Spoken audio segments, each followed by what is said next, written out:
আসসালামু আলাইকুম। দক্ষিণে বারান্দায় তোমাদের সবাইকে জানাই অনেক অনেক অনেক স্বাগত। সবাই কেমন আছো? আমরা আলহামদুলিল্লাহ মোটামুটি ঠিকঠাক। আজকে হচ্ছে 31শে জুলাই। তো যারা তোমরা দক্ষিণের বারান্দার সাথে আছো মোটামুটি বেশ কিছুদিন ধরে, তারা সবাই জানো যে গত বছর 31শে জুলাই ঠিক এই দিনে আমার মেঝো আপার একমাত্র ছেলে হঠাৎ করে মারা যায়। তো আজকে হচ্ছে তার প্রথম মৃত্যুবার্ষিকী। মনটা না কালকে রাতে থেকে আরও বেশি খারাপ। কালকে রাতের 12টা থেকে প্রত্যেকটা স্মৃতি মনে হচ্ছে কি আবার নতুন করে মনের মধ্যে তোলপাড় করতেছে।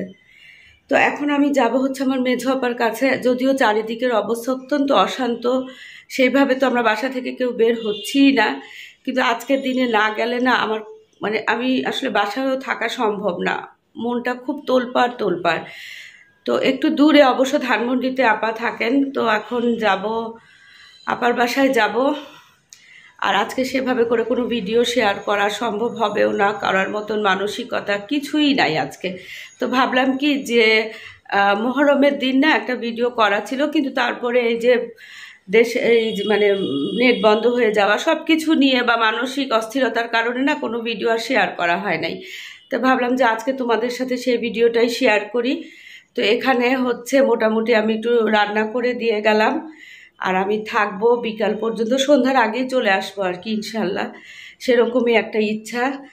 তো চলো আমি যাই, আর তোমাদের সাথে আজকে ওই মহরমের দিনের ভিডিওটা তোমরা এনজয় করো, এই আর কি। আর কি বলবো বলো, কিছুই বলার নাই। তোমরা সবাই দোয়া করবা সমস্ত মৃত যারা, তাদের সবার আত্মার মাগফিরাতের জন্য, এবং সবাই যেন বেহেশত নসিব হয়, এটাই আর কি আমাদের কাম্য, এছাড়া তো আর কিছুই করার নেই।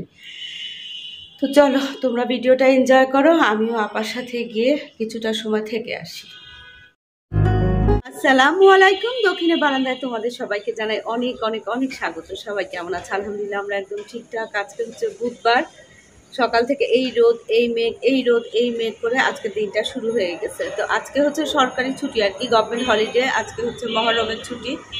তো প্রত্যেক বছর না প্রচণ্ড, আমাদের যেহেতু এখানের সাথেই জেনেভা ক্যাম্প কাছাকাছি, তো প্রচণ্ড হট্টগোলের মধ্যে মহরম বোঝাই যায় যে আজকে মহরম।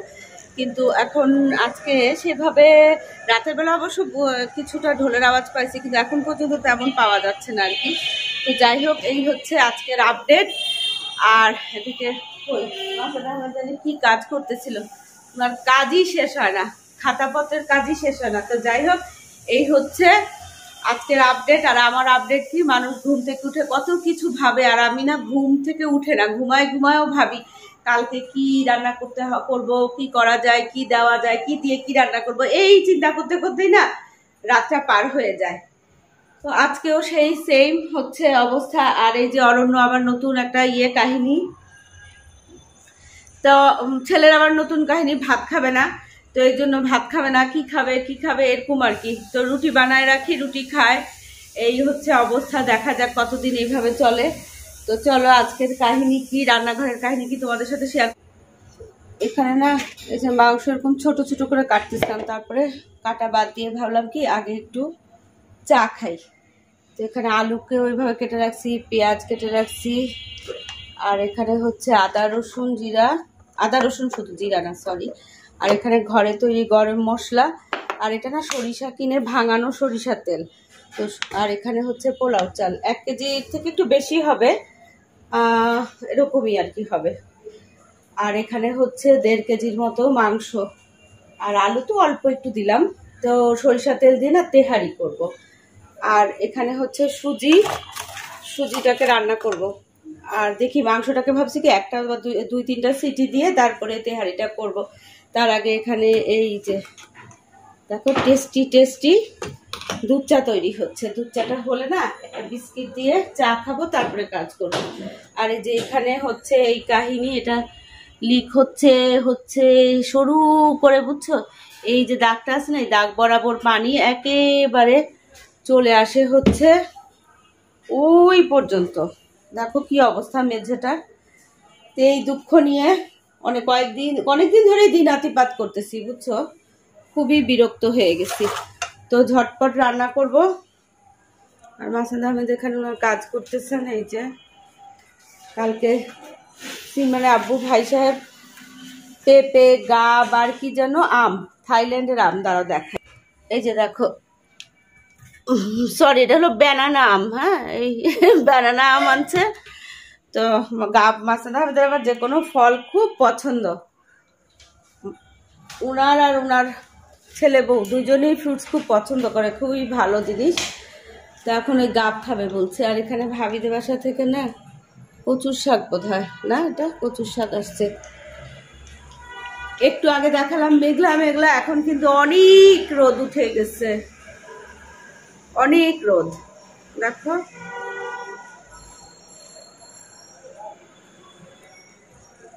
তো রান্নাটা বসাই দিয়ে এদিকে আমি ঘর বাড়িগুলোকে একটু গুছাবো, ঝাড়ু দিব আর মুছবো। চলো আগে দেখি চা খাবা তুমি? চা হয়ে গেছে প্রায়। বাসায় না টক দই না, একটু টক দই থাকলে ভালো হতো। তো এখানে মাংসগুলোকে না আমি পেঁয়াজ,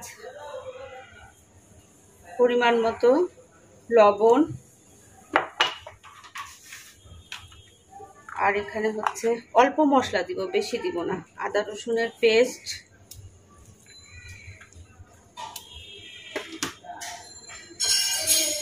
আর এখানে ঘরে তৈরি গরম মশলা, আর দিব হচ্ছে সামান্য একটু সরিষা তেল, পরে দিব, একদম লাস্টে সরিষা তেলটা দিব, আর অল্প একটু সাদা তেল মানে সয়াবিন তেল দিয়ে না এটাকে 10 মিনিট একটু মাখায় রাখবো।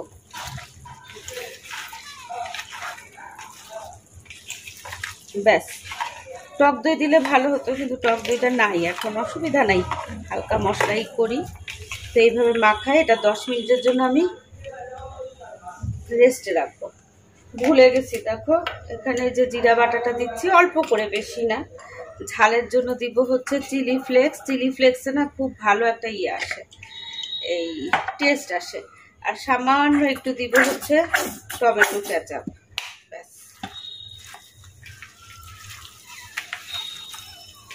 এখানে লাল মরিচটাও দেওয়া যায়, মানে মরিচের গুঁড়া দেওয়া যায়, কিন্তু আমি দেখি যে চিলি ফ্লেক্সে না কালারটা খুব ভালো আসে। ব্যাস হয়ে গেছে, এখন থাক। আর কালারটা দেখলেই না মনে হয় চা নিয়ে বসে যায়। দেখো, তুমি কি বিস্কিট খাবা? আপনার কর্ম নিয়ে উনি এখানে, আমার ধর্ম নিয়ে আমি এখানে। তো মহরমের দিনে না আসলে ছোটবেলা থেকেই না আমরা খিচুড়ি খাই। তোমরা খাইতা খিচুড়ি? তাই? তো আজকে খিচুড়ি রান্না করলাম না, ভাবলাম কি একটু তেহারি রান্না করি।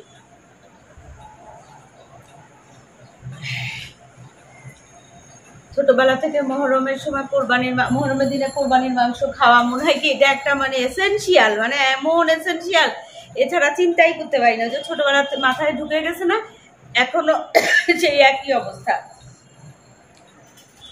চাটা কি দারুণ হয়েছে দেখো। চাটা খাবো, খেয়ে না ওই প্রেসারে মাংসগুলা একটু ইয়ে দিয়ে নিবো, 2-3টা সিটি দিয়ে নিব, তারপরে রান্না করবো ঝটাপট। এখানে না পোলাও চালটা 15-20 মিনিট ভিজায় রাখবো। এই যে, আর এদিকে যে দেখো মাংসটা বসায় দিচ্ছি ঢাকনা দিয়ে না, 2টা সিটি দিয়ে তারপরে চুলার জালটা একটু কমায় দেবো। ব্যাস, 1-2টা কমায়ে ধরো 5 মিনিটের মতো রাখবো, তারপরে বন্ধ করে দিব। রান্নাঘরে মাংসটা তো চুলা দিয়ে দিচ্ছি, আর হচ্ছে ওই যে পোলাও মানে রাইসটা করবো না, তো সেটার জন্য হচ্ছে পানিও গরম দিয়ে দিচ্ছি। এখন ভাবতেছি কি তাহলে চাদরটা পাল্টাই ফেলি বিছানার। এই যে পরিষ্কার থাকে তারপরও না মানে কয়েকদিন পর পর চাদর পাল্টালে না খুব আরাম লাগে। সেদিন এত আরাম লাগে মানে ঈদ মনে হয়। তো চলো চাদরটা পাল্টাই। সবচেয়ে বিরক্ত লাগে কি জানো আমার, এই যে বাস বালিশের কাভার পাল্টাতে অসহ্য লাগে, অসহ্য। চলো চাদর পাল্টায় ফেললাম, আর হচ্ছে এই যে এগুলাকে এখন মেশিনে দিয়ে দিব। বিরাট ঝক্কির কাজ চাদর পাল্টানোর পরে না, চাদরটাকে যখন বদলাই তখন ওই যে আশেপাশে নিচে সব কিছু একটু মুছে ফেলি, তো বিরাট এক্সারসাইজ হয়ে যায়। চলো, কি বললা? আমার তো গাব নাম শুনলেই গা কেমন করতেছে। তুমি খাও, আমি দেখি কেমন টেস্ট। আমার টেস্ট না, আমি খাবো না। মজা তো। হ্যাঁ, মজা তো অবশ্যই, নাহলে মানুষ টাকা দিয়ে কিনে কিনে কেন খায় গাব? তুমি খাও, আমি দেখি। আমি জীবনেও খাই নাই, আমার ভাল লাগে না, মানে আমার নামটা শুনলেই জানি কেমন লাগে, বুঝছো? না না,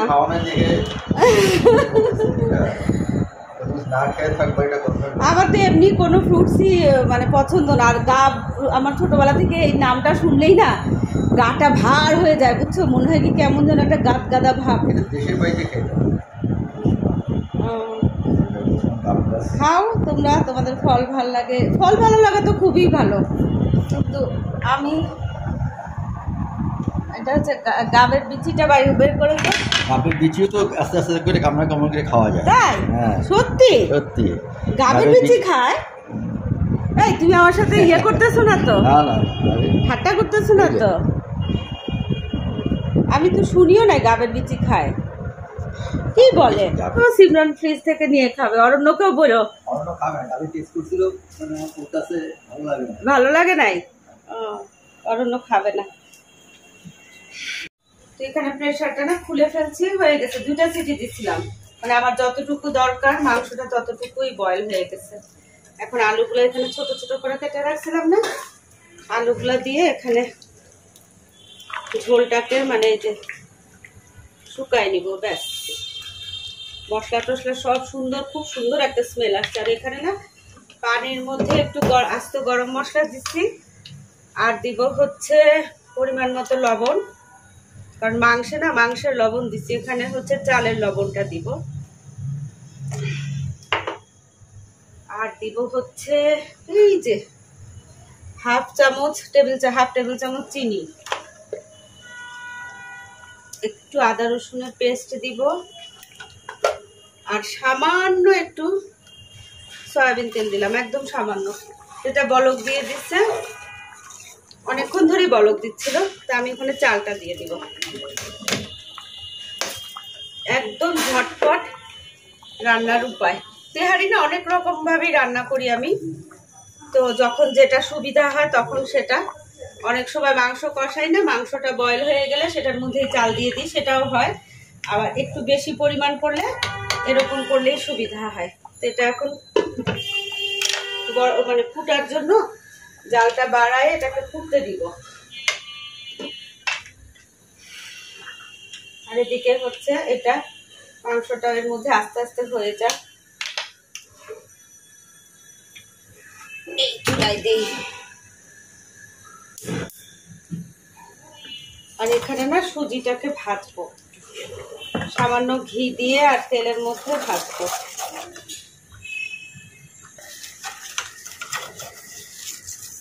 যেখানে একটু তেল আর ঘিয়ের মধ্যে এটা ভাজবো, তারপরে হচ্ছে লাস্টে আবার ঘি দিব আর কি।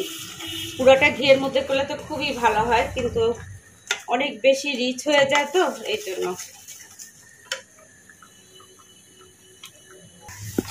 এদিকে হালকা করে ভাজছি আমি, বেশি না, তাহলে না সুজিটা কেমন লালচে হয়ে যায়, আমার আবার দেখতে বিরক্ত লাগে। এখানে এই যে আগে থেকে করে রাখা একটু গরম পানি দিব, আর দিব হচ্ছে এই যে পরিমাণ মতো চিনি দিব। দেখি আগে না অল্প একটু দিলাম, মানে হাফ কাপ দিলাম আর কি, যদি লাগে পরে আবার দিব।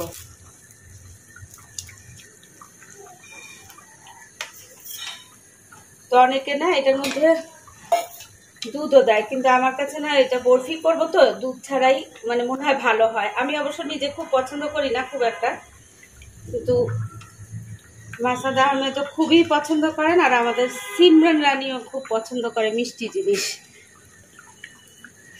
পানিটা অনেক কমে গেছে, পানি থাকলেও অসুবিধা হবে না, কারণ আমার এখানে তেহারির মধ্যে পানি থাকলে আরো ভালো হয়।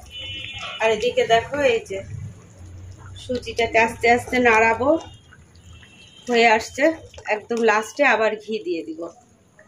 তো এই যেদিকে দেখো চালটা না 80%, প্রায় 80%ই হয়ে গেছে। আর আমি এখানে দম দেওয়ার জন্য একটা এই যে চুলার উপরে একটা তাওয়ার মতো দিলাম। এখন এখানে এই মাংসগুলো ঢেলে দিব।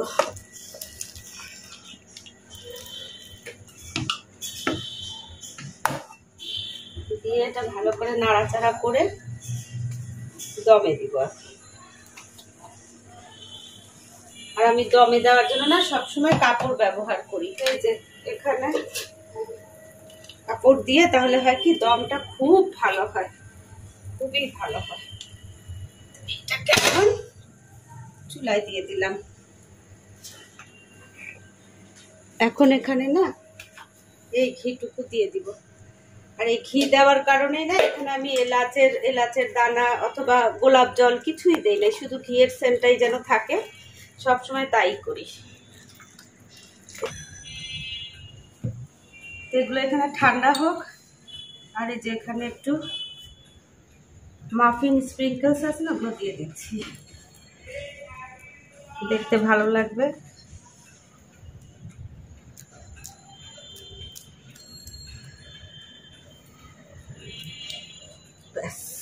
আর এদিকে ঝাড়ু আর বেলচা নিয়ে আসছে। এই ফাঁকে না আমি ঘরটা ঝাড়ু দিয়ে চট করে মপার দিয়ে এক টান দিয়ে মুছে ফেলবো।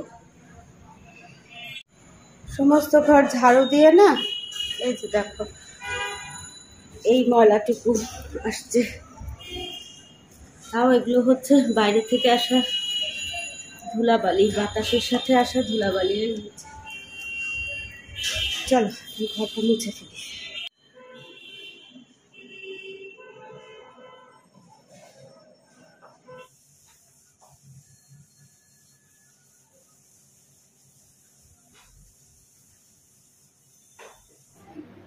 এটা না আমি 2 বার নাড়া দিয়ে গেছিলাম উপর নিচ করে। তো এখন একদম ফাইনালি এটা হয়ে গেছে। এখানে এখন কোনো তেল কিছু না দিয়ে এভাবেই কিন্তু খাওয়া যাবে, প্রায় তেল ছাড়া। আমি অল্প একটু হয়তো 2 টেবিল চামচ তেল ব্যবহার করছিলাম, কিন্তু আমি যেহেতু এটা সরিষার তেল দিয়ে রান্না করব, মানে সরিষার তেলে তেহারি করব, এই জন্য আমি এখন লাস্ট মোমেন্টে এখানে দিয়ে দিব হচ্ছে কাঁচামরিচ, আর দিয়ে দিব হাফ কাপের মতো সরিষার তেল। ব্যাস, দিয়ে এটাকে একটু আবার উপরে নিচে নাড়া করব যেন কাঁচামরিচগুলো ভিতরে চলে যায় সেন্টের জন্য। চিড়ে দেই নাই, আস্তে আস্তে দিচ্ছি এবং খুব অল্প পরিমাণে দিচ্ছি, কারণ এটাতে আমি চিলি ফ্লেক্স যেহেতু ব্যবহার করছি, সেহেতু এখন আর ঝালের জন্য আলাদা করে কিছু দেয়া লাগবে না। শুধু কাঁচামরিচের সেন্টার জন্য কাঁচামরিচ দিলাম। এই যে হয়ে গেছে দেখো। এখন জাস্ট এটাকে ঢেকে রাখবো, শেষ। টমেটো আর শসা কিছু নাই বাসায়, তো এই জন্য লেবু আর পেঁয়াজ, বোম্বাই মরিচ, কাঁচামরিচ এগুলো ইয়ে করলাম। আর এই যে এখানে ডিম সিদ্ধ দিচ্ছিলাম, সেই ডিমগুলোকে এখন খোসা ছাড়াবো। ডিম ছাড়াই নিলাম, সালাদ কেটে নিলাম। আর চুলাটা এখনো গরম, একটু ঠান্ডা হলে তখন চুলাটা মুছে রান্নাঘরের কাজ শেষ করে দেবো। নিচে গেছিল তো আমাদের নিচে না গরুর দুধের চা পাওয়া যায় একদম গেটের বাইরে। তো চা নিয়ে আসছে, নিজেও মানে হাফ নিজে খাচ্ছে, হাফ আমাকে দিয়ে গেল। এই হচ্ছে অবস্থা। আর এগুলো না এখন ফ্রিজে রাখবো। এই যে দেখো এখনো একটু নরম আছে, ফ্রিজে রাখলে না ঠিকঠাক হবে। এরকম পিস করে করে নিচ্ছি সবগুলাকে, এই যে এটাকেও। আর এখানে হচ্ছে ডিম, এখানে তো পেঁয়াজ আর লেবু, আর এই যে সরিষার তেলের তেহারি। তো এই হচ্ছে আজকের রান্না বান্না। আর এখানে না 3টা ইয়ে রাখছি, কারণ ওই রানী ভাবির বাসায়, নাহারের বাসায়, আর হচ্ছে উপরে শাহানা ভাবি, রানী ভাবি আর শাহানা ভাবি আজকে রোজা, আর নাহারের বাসায় দিব। সাথে এই যে এগুলো সুজিও দিব ইফতারের জন্য। এই হচ্ছে অবস্থা। তোমার পাপ্পার এই কাপ সেটা গাপ কাটছে, এখন গাপ খাবে কেন? এখন লাঞ্চ করবে না? মিষ্টি হয়েছে? ঠিক আছে। মানে খুব বেশি মিষ্টি দেয় নেই, বুঝছো? মজুরেছে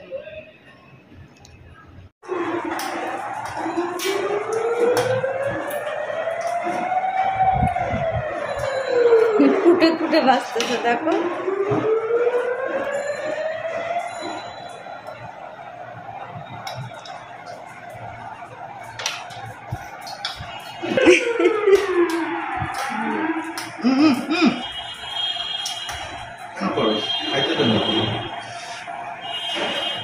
যে ইয়ে খাবা, নাগা আচার, মরিচের আচারটা খাবা নাকি এমনি আচার? হুম, আগে এমনি দিয়ে খাবো।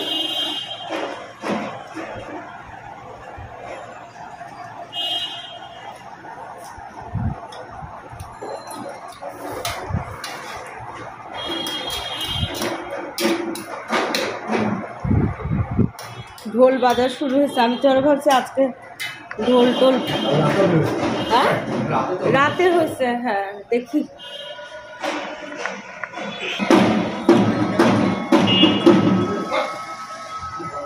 সারাদিন ঢোল বাজতেছে।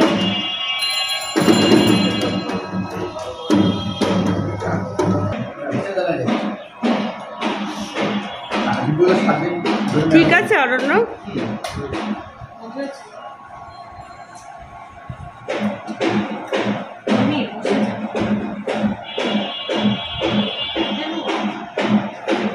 নিজে রানলে ভাল লাগে না?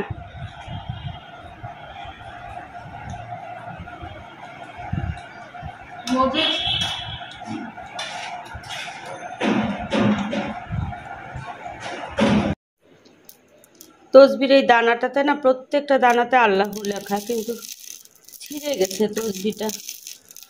এত সুন্দর হয়েছে।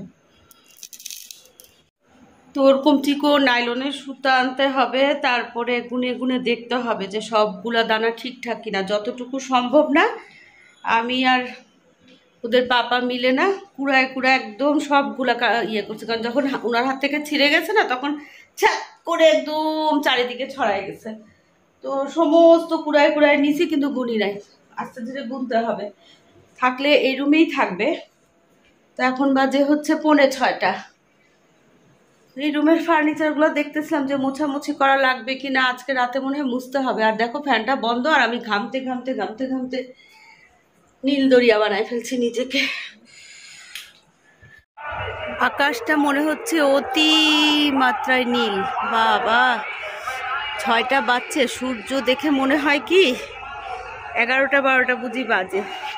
কারো কিছু করার নাই, তো এই জন্য সবাই ছাদেই ঘোরাফেরা করতেছে। এই যে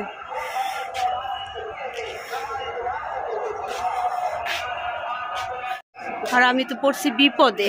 এত রোদ বলার মতো না। এই সাইডটায় যেই সাইডটাতে আমাদের সবজি না, এই সাইডটাতে একটু রোদ এখন কম, এই জন্য আমি এই সাইডে আসছি। আর ওই সাইডে অসম্ভব রোদ। ভাবি, রোদের অবস্থা দেখছেন? হাইরে এত রোদ, আমি তো মানে বিরাট বিপদে পড়ছি। ফুলগুলা ফুটছে, আর হচ্ছে অনেক কলি আসছে। এই যে যত বেশি রোদ পড়ে না, ততই এগুলাতে ফুল আসে। চায়ের ফ্লাক্সে আজকেও একটু পুদিনা পাতা দিব।